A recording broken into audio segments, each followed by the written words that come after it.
Shalom and welcome to the second of our four-part Schusterman Center for Israel Studies summer seminar and webinar series, this one entitled Plagues in the Land of Israel, from Ottoman Times to Our Time. My name is Jonathan Sarna. I'm director of the Schusterman Center for Israel Studies here at Brandeis University. And with me is Professor Yaron Ayalon, who is director of the Yaschik Arnold Jewish Studies program and also associate professor of Jewish and Middle Eastern Studies at the College of Charleston. Yaron is a social historian of Sephardic Jews, Israel, the Middle East, and the Ottoman Empire. And he wrote a book that is surprisingly timely, more, I suspect, than he could have realized. It's there on the screen, entitled Natural Disasters in the Ottoman Empire, Plague, Famine, and Other Misfortunes. He's written many articles and is just finishing up a much-awaited volume entitled Ottoman Jews, A New Social History. Let me welcome all who are joining us. Please send questions using the chat feature.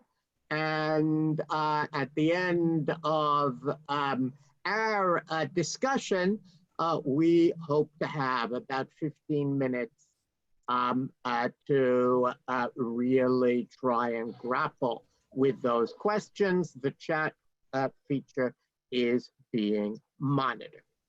So let me begin by making the obvious point. Plagues didn't begin in 2020. In fact, they were in the past much more common as a phenomenon in people's lives. How did Jews and others in Ottoman Palestine deal with plagues and other natural disasters much earlier, before the middle of the 19th century, where, as you show, things changed? Thank you. And thank you all for having me here. This is really a wonderful opportunity. And I'm happy to try to answer those and perhaps some other questions. I think that there wasn't really a major difference if we look at the Ottoman period, especially before the mid-19th century, between how these things were perceived in Palestine and other parts of the Ottoman Empire. At least no clear distinctions that I can make here. And what we can say from cases that we see in Palestine and adjacent areas like Syria and Egypt is that there was really, and that wouldn't surprise us, of course, no major understanding, no real understanding of the cause of epidemics. I mean, the scientific community didn't really understand them either at this point.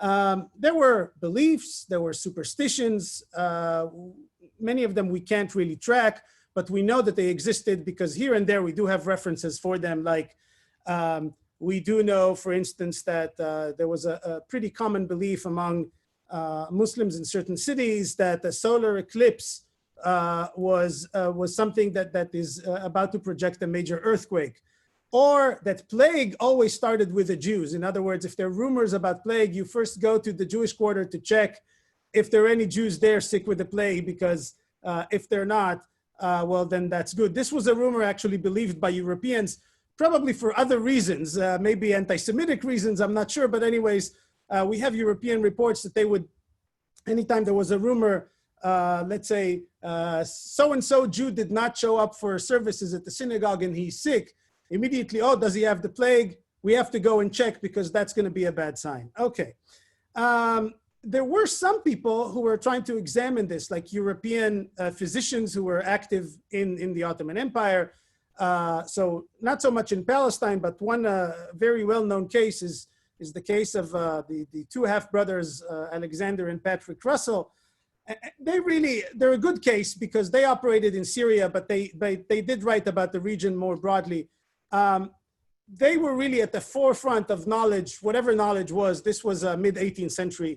And the common belief, which persists into really about a century later, is that most of these epidemics are transmitted human to human through either miasma, which is bad air, or just contact between people. That was the common belief in Europe too. And the interesting thing is that some of those physicians, they conducted experiments. And the ones that Patrick Russell conducted in the second half of the 18th century led him to believe that we don't really have a good explanation, because the fact is that we see people being quarantined and yet they still get the plague somehow, but he didn't really know how to explain it. And that's really as far as you can take the explanations. When it comes to, let's say, ordinary people, so if you didn't have that special knowledge as a physician, or you didn't have access to a physician, which was most people, they didn't really take too much action. In fact, epidemics were part of the regular way of life, the cycle of nature. They came, some people died, others survived, and then you move on until the next cycle. And if you were particularly unfortunate, then there would be a few of these, one after another, and then that's too bad for you. But that's just how nature worked. We have even evidence that family planning was based on projected epidemic cycles. That is, well, we need to create more kids, basically, because some of them are probably going to die. There are actual sources for that. So really what determined whether people would take action or not, and we have many cases in Ottoman Palestine for this, but again, also adjacent areas. One was a whole array of psychological mechanisms that we also see from today. So people are attached to others. If you're alone in a city, let's say you're a merchant and you came to Jerusalem, your family is in Aleppo or Damascus, and you're now in Jerusalem. You don't really know anyone in the city. If there are rumors about an epidemic, you're just going to go back home. You're going to leave the city right away. That's the action you're going to take. But if you have family there, or you're tied to a particular profession and you can't leave, then you're not going to leave. And so it was a combination of psychology and essentially money and the economic question. So actually, I have to admit that even though I suggested that you would ask me this question, it's actually not a good question to ask. Because the question really shouldn't be how Jews reacted to epidemics, because people reacted based on other features and not based on their religious affiliation. Now, of course, we have plenty of sources that claim otherwise. Mostly European observers who immediately said, well, Muslims didn't do anything, and Christians and Jews, immediately when there was plague, they left the city. That's what they did. This is in the absence of any sort of central policy coming down from the state. These were all local responses. So people just left. Even when it was an issue of, let's say, famine or earthquake or other disasters, Muslims just didn't care about anything. They were dying like flies. Jews and Christians left. But that's just what the European sources say. We have to remember that the European person who lived for 2 months in a place had no credible ways to gauge who was Muslim and who was Jewish. They all looked the same. Some people leave, some people don't. They all dressed similarly. Jews and Christians and Muslims were all really integrated into the same society. So these are not very credible. This is not very credible evidence, and we have plenty of other evidence that suggests that certainly some Jews left the city when it happened, but that's because they could afford to do that. Okay. Yeah. And you mentioned, by the way, bad air. The very name malaria comes from that totally mistaken notion. We know that malaria was mosquito-borne, but they thought it's bad air. And all over the world, you moved cemeteries far from cities, really, in order to make sure that bad air wouldn't cause a plague. And fascinating how long that lasted. But I wanted to move in a different direction. Yeah. I think today there's a lot of discussion. What should be the involvement of the state? And the truth is that these questions go far back. So give me a sense of what was the involvement of the state in containing the spread of plagues, alleviating suffering, preventing maybe the next plague. What's the state's role? So when we go back to the Ottoman Empire, there was a very minimal role of the state when it came to epidemics, and there is no difference that I've seen in the sources when it comes to what kind of epidemic it was. Of course, the people did notice, even though they didn't know about diseases, that there are different symptoms, but the response in the end was more or less the same. On the state level, we don't see much happening before the 19th century. There were sporadic attempts to quarantine, mostly ships at ports before then, but really not much. The first major response that we see from the Ottomans is after 1831, after cholera starts spreading in the Ottoman Empire. And that's when they sort of wake up and they say, okay, we need to quarantine. At this point, the Europeans are telling them, look, quarantine doesn't actually work for cholera. We know that. We don't really know what works, but we know that quarantine doesn't. And we also don't really think it works for plagues. So we just don't really think that it's going to work. But the Ottomans were convinced that that's what they needed to do after the Europeans told them for centuries that that's what they had to do. Now, the Ottomans were getting on board with this when it was finally not necessary to do it. And there was an ongoing debate. There was a series of what was called the International Sanitary Conference. There were 10 of them from 1851 to 1894, convening each time in a different European city. The Ottomans come in, the Europeans try to convince them enough with this quarantine already, except of course you have to quarantine all those Muslim pilgrims in Mecca and Medina because we don't want them in Europe. So quarantine these guys, but don't use quarantine in the Mediterranean where it bothers us. And the Ottomans were like, yeah, we don't really like those double standards, so we're actually going to do what we want. What eventually changed state policy was another major outbreak in 1893-94 in Istanbul. It hits close to home in the capital. And that's when Ottoman authorities realized, we need to do something more, and the knowledge is out there. They bring in French advisors who run actually bacteriology labs in Istanbul itself, and start taking what we would call more sort of appropriate measures by the standards that we know today. So this really only happens in the very last decade. But again, the main problem was, first of all, knowing what to do, right? So plague bacteria was first discovered in 1894. With cholera, the connection with contaminated water was known since John Snow's experiments in London in 1854. And that's about it. The bottom line is that there were efforts from governments, and this continues into the early 20th century. But these efforts were really dependent on, again, economic ability, sanitation. There were problems that would take a very long time to fix. And also an issue of what public health means. I think that in the early 20th century, we start seeing the adoption of what would seem to be more like what we would call public health policies today, including educating the public, sending experts to speak to people and say, here are the things you need to do. If it's cholera, you need to boil your water, which was a lot more tedious back then than it is now, right? It took a long time to boil water. So yeah, I think the state starts being involved in those efforts only really in the early 20th century, and then the British continue them, and then in the case of Israel, the state of Israel continues that as well.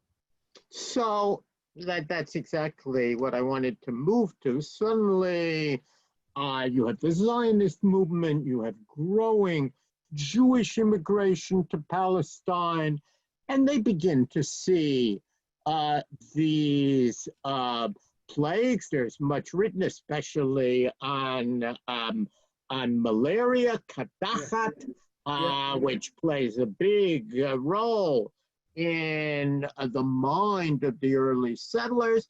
So, how do they experience and deal with these epidemic outbreaks? Yeah. So um, when we start seeing those Jewish immigrants coming into Palestine, first of all, you're right that malaria was the main issue they had to deal with. Actually, cholera, which was the main issue for most European countries, didn't hit Palestine that often. I'm not sure we know the reason why, but anyways, at least I don't know it. But what I do know is that there was one major outbreak in 1865, that's still before the big waves of immigration. And then a smaller one in 1875. And the first real experiment that most Zionist settlers had with cholera in Palestine was in 1902. And then again in 1911 to 13. But you're right, malaria was there, and they had to deal with that too. And then the question is, so first of all, is there a sort of a coordinated countrywide response? There really isn't one. And I haven't found one under the British either. What we do have are local responses based on towns and villages. When it was still under the Ottomans, we get the Ottomans, again, first decade of the 20th century, sending physicians to assist a local physician that might have been in a certain town. We have examples, 1902, Gaza and Tiberias were the two main cities that were affected in terms of number of dead and number of sick, more than any other place. But if you look really at the data and the places where these epidemics were affecting people, it again comes down to economics and sanitation and awareness and knowing what to do. The Jewish settlers at first didn't know what to do with malaria. But once they figured out the connection between, water that's sitting there in a pond for 7 days and the spread of malaria, once they figured out those connections, you see the connection is there. Anywhere that real measures were taken to prevent the spread of diseases, you see good results. And where those were not taken, you don't see very good results. Then there's the issue of, who do you believe, right? We still have that problem today, I think, in terms of physicians and all that. We had European physicians in Palestine. We had Jews, we had Ottomans, and then British.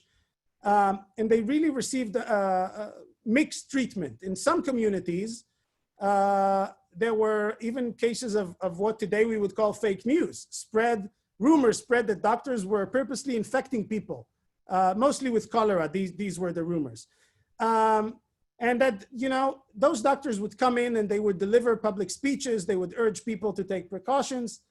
And sometimes it worked and sometimes it didn't work. I think the lesson for us today is that then, as it is now, these physicians, in their urging the public to take action, they would add a level of discomfort. So then, as it would be now, many people didn't follow through or even didn't believe the message that they heard, or didn't believe the science. And the science, was fairly new back then, and most people didn't learn it at school, and most people were not schooled. So at least they had an excuse. I'm not really sure what the excuse for people not believing the science today is, but I guess that's a different question. Yeah, it's actually interesting that the discovery that malaria is not caused by bad air, but is rather mosquito-borne, comes, as I understand it, approximately at the same time as it's realized that yellow fever in the United States is similarly caused by the mosquito. We usually credit Walter Reed, for whom there's a famous hospital named, with confirming that it was mosquito-borne. And to bring it close to home for us, Louis Brandeis is deeply interested in mosquito control as a way of solving problems of malaria in the land of Israel. I don't know if you want to go and talk about the Chula Swamp and all that happens there, but it's quite interesting that the technocrats in both countries, really, I mean, the United States and in Israel, and the land of Israel become people who think, okay, we ought to be able to prevent these kinds of plagues. It's not something sent by God. If it's mosquito-borne, we should be able to deal with it. If it's bacterial borne, we ought to be able to deal with it. Viral, which is what corona is somewhat different matter. But there suddenly are all these plans to kind of transform nature as it had existed for so many millennia and try and break this cycle of plague. So I don't know if you want to talk about that, but it is kind of interesting how that develops, and even how some of the Americans get involved in that thinking. Yeah, sure. I mean, I'm happy to address that as much as I can. As you know, I'm not an expert on the American side of things, even though I have looked at some American cases just for comparative purposes. What you mentioned about Chula, I think that's the end of the process. This is already a state that's in place that has all the medical knowledge and decides we are going to act upon the medical knowledge.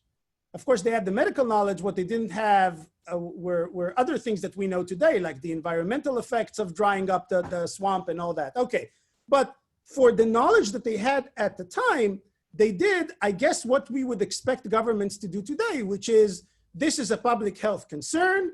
Here is the knowledge that we have. If we do this, we can get better results. So yeah, they didn't really get to grow too many crops on the land that they dried out. And there were other environmental effects. Okay, but that came later. I think this is the end of the process. The early process is, or the beginning of it, was the differentiation between the groups of Jews who were in Palestine. That's before the state. And really, we see a big difference in response between what we call the old Yishuv and the new Yishuv.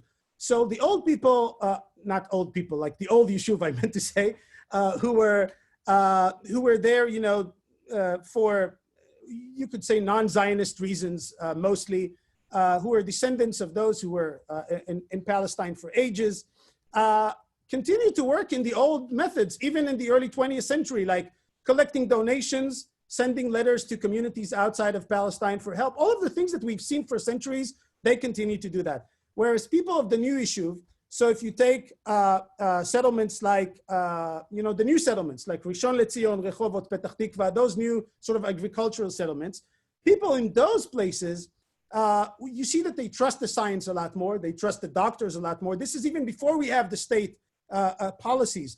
They sort of imposed on their own people policies that later the state would make sort of more widespread.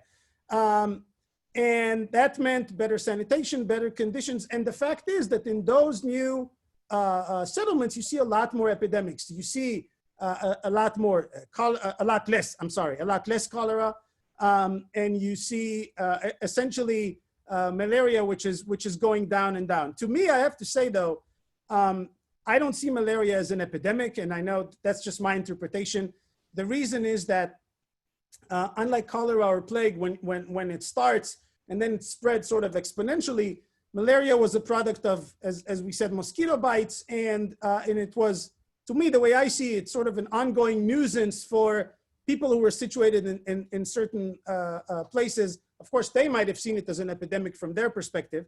But anyways, I think that's part of how we have to look at it. So policy starts at the local level. Then when the British come in, when the British mandate happens, again, we don't really see very many central policies, and the responses were left to initiatives of local communities, which again meant that the economic situation of a place, how crowded it was, how sanitary it was, dictated responses and outcomes.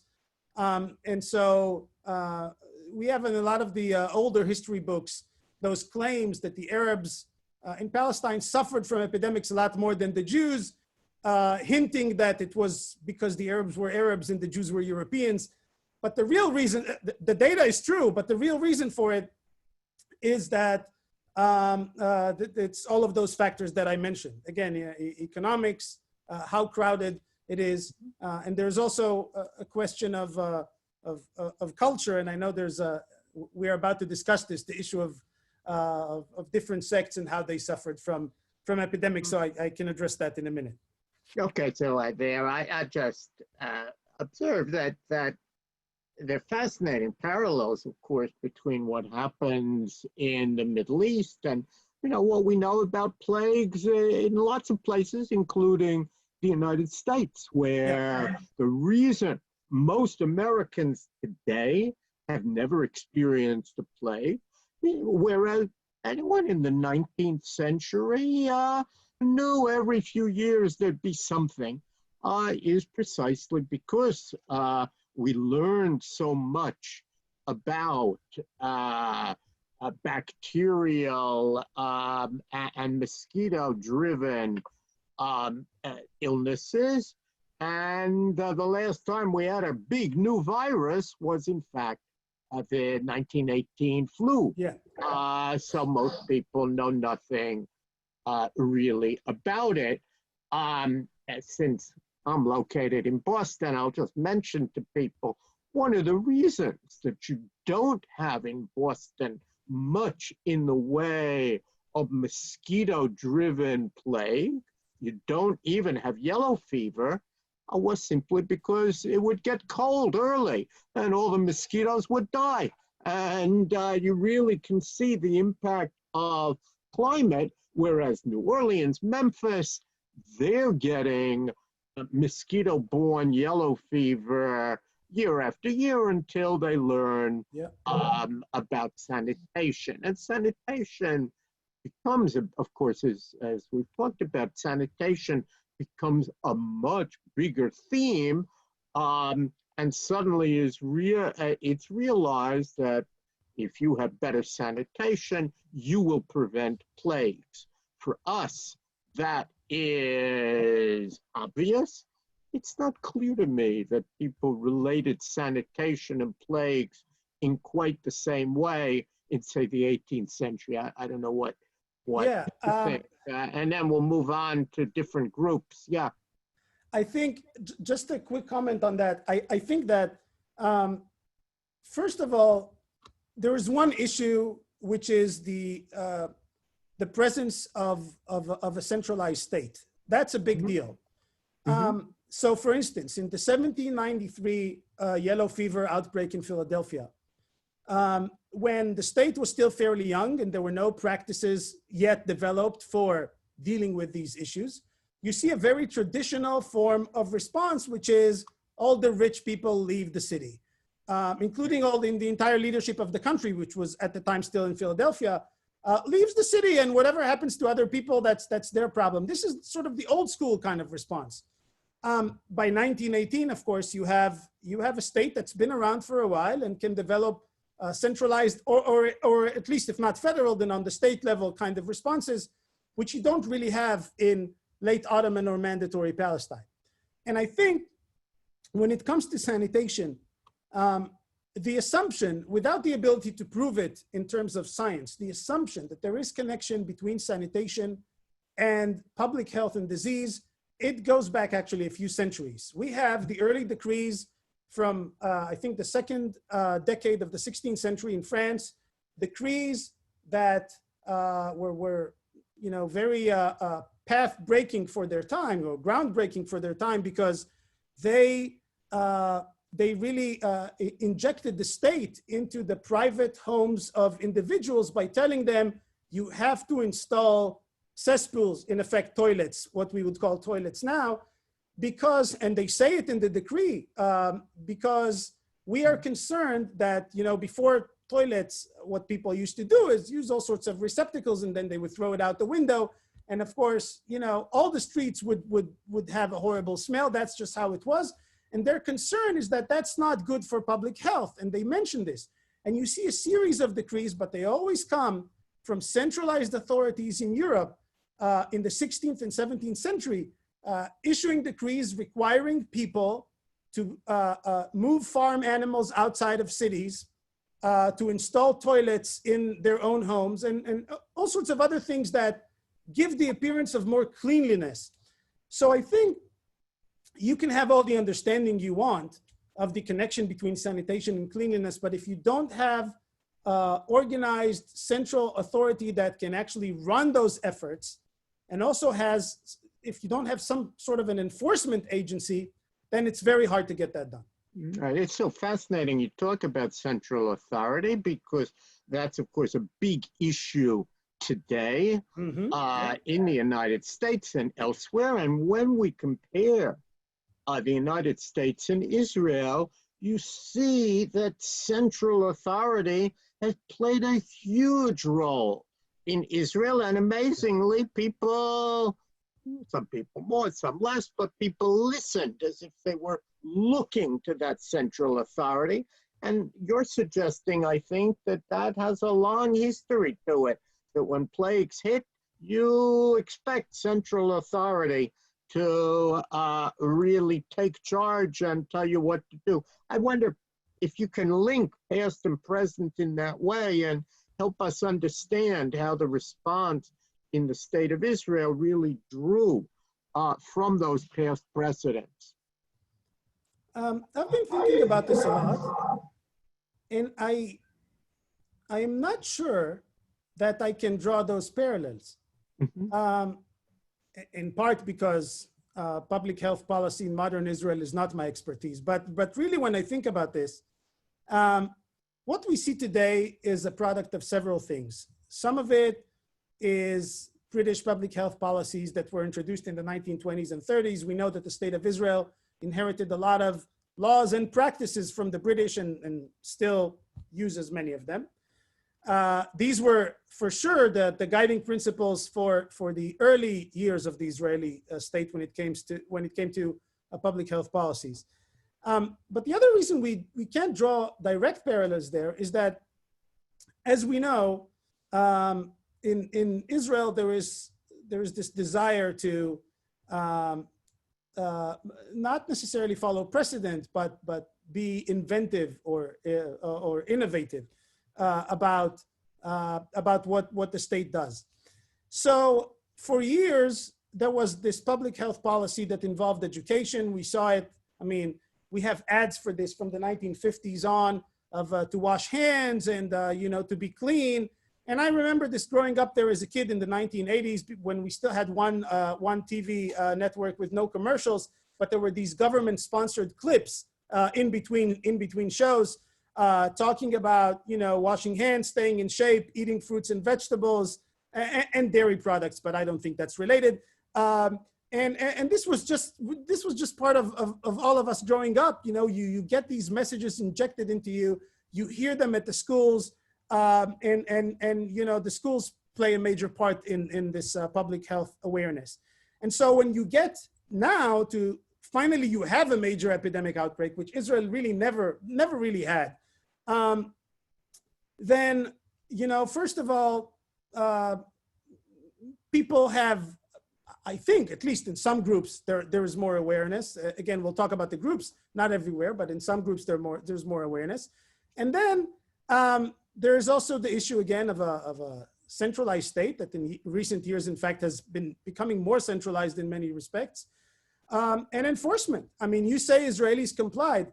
The police gave fines. You couldn't go pass overnight when no one could go anywhere. If you left your house, the police would arrest you and you would be fined. And people knew that this was happening. If you violated quarantine, you could get a much higher fine than just walking in the street, let's say if you were put in quarantine. So they used a lot of methods that in many ways they should, and maybe they did a little bit in Israel, perhaps not enough, generate debates about personal freedoms and the involvement of government in our own private lives and all that. But the fact is that those things worked. until about 2 weeks ago. And now we see another rise in cases, and time will tell what's going to happen with that. But there's no doubt. I mean, one of the things that they did is look at what didn't work in Italy and try to do the opposite in Israel. And we know that from the early months. But now what's going to happen? I don't know. We'll wait and see. So you've alluded a few times, and I think everybody knows, the different groups in Israel, and earlier apparently was true in Palestine, responded in different ways, had their own traditions, cooperated or didn't cooperate to stem epidemics. A lot of the press is only focused on the Haredi, on the fervently Orthodox Jews, but I wonder if you can talk about different groups and some of the traditions that they bring to this and how those traditions have shaped contemporary action. Yeah, I mean, I think we have to start with the issue of culture. And this is not always easy to discuss these days, because once you venture into culture, you risk generalizing entire populations and saying, well, all people in group X are so-and-so. But the fact is that there are cultural issues. We know it from Italy, where the practice of especially men to live with their parents till a longer time meant that more older people were affected. We know that things like having larger families, again, in general, not everyone does, but communities that have families with more children, where people live in large group, like the extended family all lives together. We see this in some Haredi family and in some Arab villages and towns in Israel too, in a much more densely populated area. If there is a practice of praying together, the smaller the space and the more condensed people are, obviously that affects the situation as well. And there are other celebration rites and so on. And also today, if we talk about today, there's the issue of all of this, everything I said now goes back, of course, but today you add also the issue of access to information. There are certain groups that have less access to information. If you're in a Haredi community and the news spreads out on a Saturday, obviously you're not exposed to that. That's not just, Haredim, anyone who's observant. But beyond that, many people in the ultra-Orthodox community don't have access to the internet. Or there's an issue of believing what the authorities say. If you have a lower level of trust in what the authorities tell you, if your local leader, if you trust your local leader more than the authorities, and the local leader tells you, look, you have to keep praying together. You just ignore, there's no epidemic. And we've seen a few rabbis in the early stages saying that, ultra-Orthodox rabbis, that is. And you don't really trust the system that tells you otherwise, then you're not going to follow through with those recommendations. So I think really we need to look at a combination of factors here.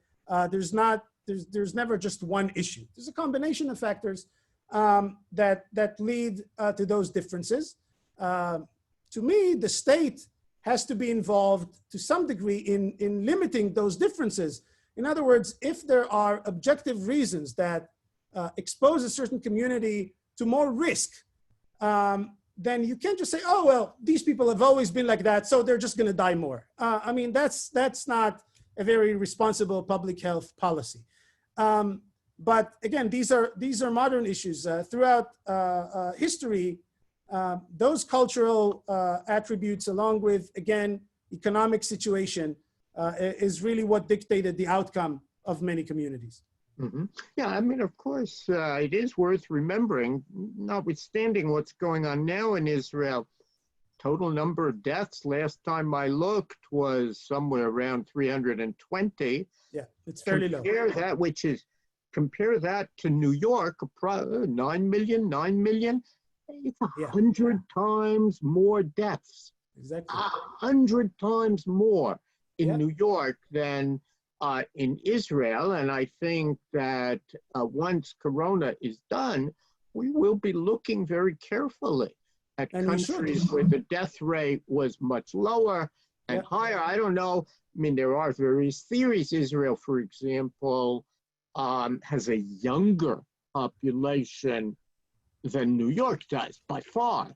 And since more elderly people die, to what extent is that a factor?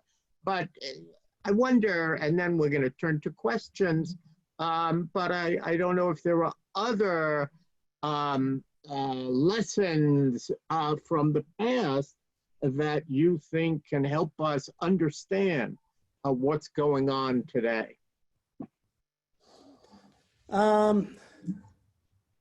I think, there are lots of lessons from the past that can help us understand what's going on today. I think, to me at least, the issue of trusting the authorities and why would you not trust the authorities goes back pretty long, pretty far back. And we see this time and again, that action is dependent on information. Of course, the means to convey the information changed, but and on how much you would trust that information.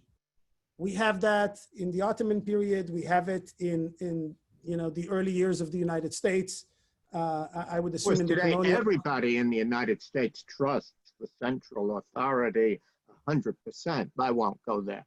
Yeah, sure. And we still have it now in certain groups. And part of it is, of course, political. It depends on who is governing and whether you like the politics. And part of it is, I guess there are other social and emotional reasons that I think that would take probably another hour or so just to have that discussion of why people don't trust and have not trusted authorities over the years and then fail to act as a result.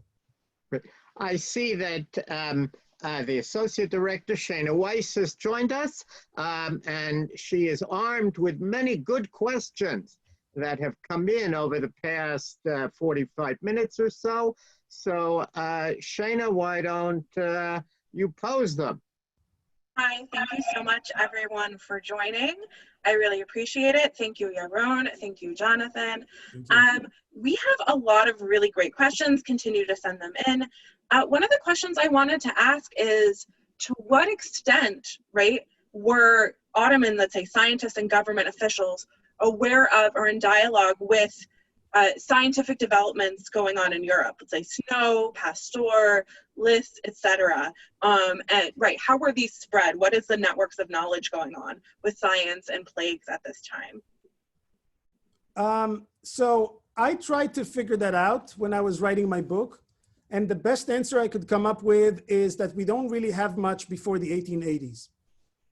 So we know that throughout the 19th century, especially since the big major reforms of the Ottoman Empire, the Tanzimat, started in 1839, we have a growing number of Ottoman students who are going to Europe to study.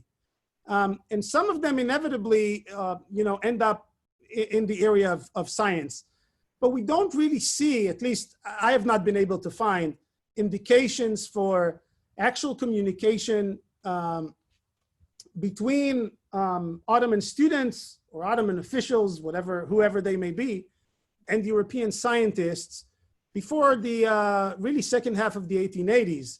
And it's really only confirmed in the 1893-4 cholera epidemic in Istanbul, where we do have a French physician who personally worked in some of the leading labs in Europe, including with Louis Pasteur, who comes in and advises. And there you really have a big not only conversation, but the Ottoman government actually decides to take this on as a major issue and learn whatever they can learn. But I have not seen, and perhaps there is evidence for it, because there was engagement, not on the scientific level. They went since 1851 to these sanitary conferences. They had those discussions, but they were mostly about policy and politics, and not so much about science. What I did not do yet, and would be interested in doing one day, is actually looking at the protocols of those sanitary conferences, because maybe there were physicians who were actually speaking in them, which would mean that Ottoman officials were exposed to the knowledge. But even if that's true, they never acted on it until the late 1880s. right? Especially if you think of, right, Ottoman elites training abroad, etc. Yeah. So we just got another question that I have also thought about, and that's that the first faculty position, right, for medicine at Hebrew University when it was established is a faculty of tropical medicine, right? And that's a term that I think sounds weird or at least odd to a lot of our modern American ears. So do you know anything about that? What are they trying to do there? Is Israel tropical, right? What does that sort of mean and how they think about medicine and healing? Let's see, at least in the or in the Mandate Palestine when Hebrew University was founded. So that's 1925. And I admit I don't know enough about this particular case, but yes, I think the term does convey a certain bias. It's not a very terrible bias. We have worse biases in this world. But what it does convey is the idea that, so in Hebrew, when you say machalot tropiyot, tropical diseases, you're referring to all, whatever from a European perspective seem to be like those weird diseases that come from this other place of the world where, you know, you don't have public health and sanitation and all that. And when you say that, people don't imagine, at least when I heard that term earlier in my life, I never imagined, you know, a tropical storm here in Charleston. I imagined diseases in places like Africa and Asia, which I think is what the term is meant to convey. In other words, diseases that like civilized people didn't bring in. These are diseases that come from those, you know, yucky places like Asia and Africa. And I think that's what the term means. And it is, because I see a sort of a follow-up here on that, whether it's used in the UK, again, I'm not sure, possibly. Since it was adopted during the Mandate years, it is very possible that that's where it was used. I believe that malaria was traced to African mosquitoes and coming from Africa. By the way, yellow fever in the American South also came from Africa on the slave ships, according to the scholars. Yeah. They brought us African mosquitoes. So it may be related to that, but it's also, as suggested, that the British focus on tropical diseases, all the world's problems, you know, come from hot places, had some impact there. But it's really quite fascinating, and it reminds us how medicine and certain worldviews kind of coalesce. Exactly. Yeah. Yes. So I wanted to ask, and this is a question that came in, when we talk about the Ottoman government, right, you and I both know that this is a mass network of people with different levels, different kinds of positions. There are religious leaders, secular leaders, officials, local politicians. So when we talk about Ottomans trying to, let's say, rein in plagues or some of the measures that you've talked about, who are they doing? Like, who is actually doing this? Who is involved? How does this change, let's say, especially as we reach the late Ottoman period, right, which corresponds to more immigration to Palestine? And does it sort of tell us anything about disease and contagion through these lenses? Well, that's a good question. In the span of of one session like this, right, it's very hard to get into the specifics. And you're right, when we say Ottoman government, of course, this is a very, very broad term, and we should not understand the Ottoman government the same way we understand government today. The Ottoman government, at least until the mid-19th century, was a very diffused entity. And when we say this, we are really talking about a combination of local and regional and some central initiatives, but mostly not. So who are we talking about? I think, and this was in part Amy Singer's question, I think. Yeah. And she has it all there in the question, but maybe our viewers can't see it. So we're talking about local governors and community leaders and judges, qadis, and you know, various elite individuals who were very influential. Sometimes they're called notables of cities in the research. All of those people could affect this sense of public policy, and the reason is that there was no one centralized public policy. So if you want the parallel, you could say, well, in the United States, in the absence of, you know, action from the federal government, you see all sorts of policies at the state level. And even we've seen within states where governors didn't enact policies, we've seen certain cities enact their own policies. Here in South Carolina is a great example. We had limited intervention from the state government, and therefore cities, you know, Charleston had its own regulations. Some of the beach islands here shut down beach access, even though the state government didn't issue those orders. So I think this would be, with of course some differences, this would be a good parallel to look at. When you have a diffused central leadership, in the case of the Ottomans, that's just how the state was built. It wasn't purposefully done that way. But when you have the lack of this kind of a central leadership, then you have all sorts of participants setting that policy. And so we do have, it's hard to speak about the Ottoman Empire overall, even though I try to draw those generalizations as much as I can. But it is true that we do have local responses that differed even from city to city.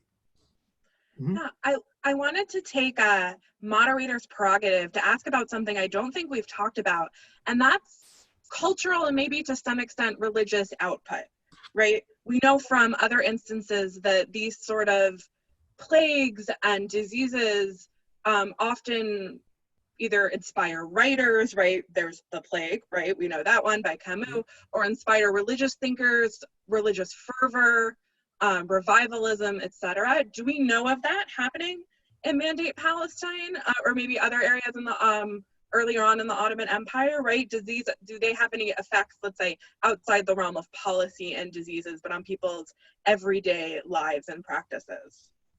Yeah, definitely, but not as much as I would have liked. Okay. So in late Ottoman or Mandatory Palestine, so first half of the 20th century, I'm not familiar with any, but it is possible that there are because I have not studied the literary side of it too often. And in fact, I would expect it to be, because we know that reports about those things appear in letters that you know, Zionist settlers sent back home to their families that were still in Europe, for example. We know about that. We know that there were Ottomans who were writing, and mostly stuff that didn't get published, but we see it in manuscripts, writing in a more literary fashion about, you know, people dying and diseases and disasters of various natures. But Kadachat, and you point out properly that malaria is a little different. But Yeah. there's, I mean, first of all, it enters the vocabulary. So a Kadachat becomes much more than malaria. But then you have Ben Gurion's famous essay, Avodat Kadachat V'Ra'av, as if malaria is somehow co-equal to labor and hunger as part of what characterizes the pioneer experience. And that's how he saw it, because Ben Gurion himself, as you know, worked as a farmer and experienced that. And Kadachat, malaria, also appears in the works of Agnon, for example. And if you go even earlier to the earlier Zionist writers like Brenner, for example, it appears there. It's there. It's something that bothers the mind. But we don't see. You know what? I don't want to say we don't see. I'll say I haven't seen. Maybe it's there, and I'm not familiar with it, because literary stuff again is not my expertise. But I was more thinking about essays that are devoted to this, that demonstrate how life has changed, like Voltaire's essay on the Lisbon earthquake, for example. Right. Which is not an epidemic, but again, it changed many things in the minds of many people. So that kind of work I haven't seen. We may, people are writing about the current situation. We're just going to have to be patient and see what comes out of that.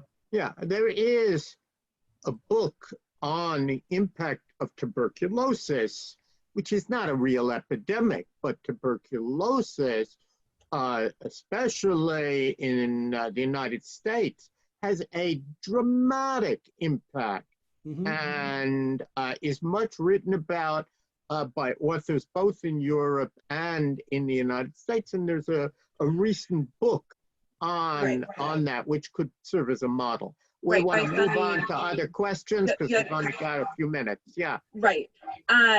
So one other question, there was a question about a locust outbreak during World War I in Mandate Palestine and the effect that had, whether it's on the war effort or the Ottomans, right? Just from an American context, right? We know that locust outbreaks are hugely devastating to the economy, let's say, of settlers and pioneers in the Midwest. So just curious, this plague, let's say, of biblical proportions, how that plays into what's going on in World War I and Mandate Palestine. Yeah. I'm afraid there's not much I can say about this. I know of the locust, not sure plague is locust attack, maybe. I don't know. I'm familiar with the story, but I haven't studied it enough to talk about the relationship between the Ottoman leadership and the Yishuv. Overall, the relationship in the last, let's say, 10 years of Ottoman rule was one that really depended a lot on personal connections and if you could bribe the right individuals. That's until the war started. Of course, once the war starts, the Ottomans are constantly suspicious of the Jews for being on the British side, which of course most of them were. So that relationship was problematic. During the war, the Ottomans expelled Jews from certain parts. There's the famous April 1917 expulsion from Tel Aviv of all the Jews. They were, of course, they later came back. So it was a very rocky relationship in the last 10 years, in part because the Ottomans had so many other issues that they had to deal with that they didn't have too much patience for dealing with issues in Palestine. But specifically about this, I'm afraid I don't know enough. I'm sorry. That's okay. So thank you so much. I saw that there was a question about current numbers and what's going on in Israel currently. Know that in addition to the seminar in 2 weeks, our seminar in 4 weeks will be about the current situation. So stay tuned for that. I again want to thank Yaron, Jonathan, Anna, and Risa who helped on the technical side. I invite you all to come back 2 weeks from today on July 7th, where I will be in conversation with Mark Kligman, who is a musicologist at UCLA. We will be talking about trends in Israeli music titled Hotel Corona. I will all see you then. Thank you again all so much for coming and have a wonderful day. Thank you. Thank you. Thank you.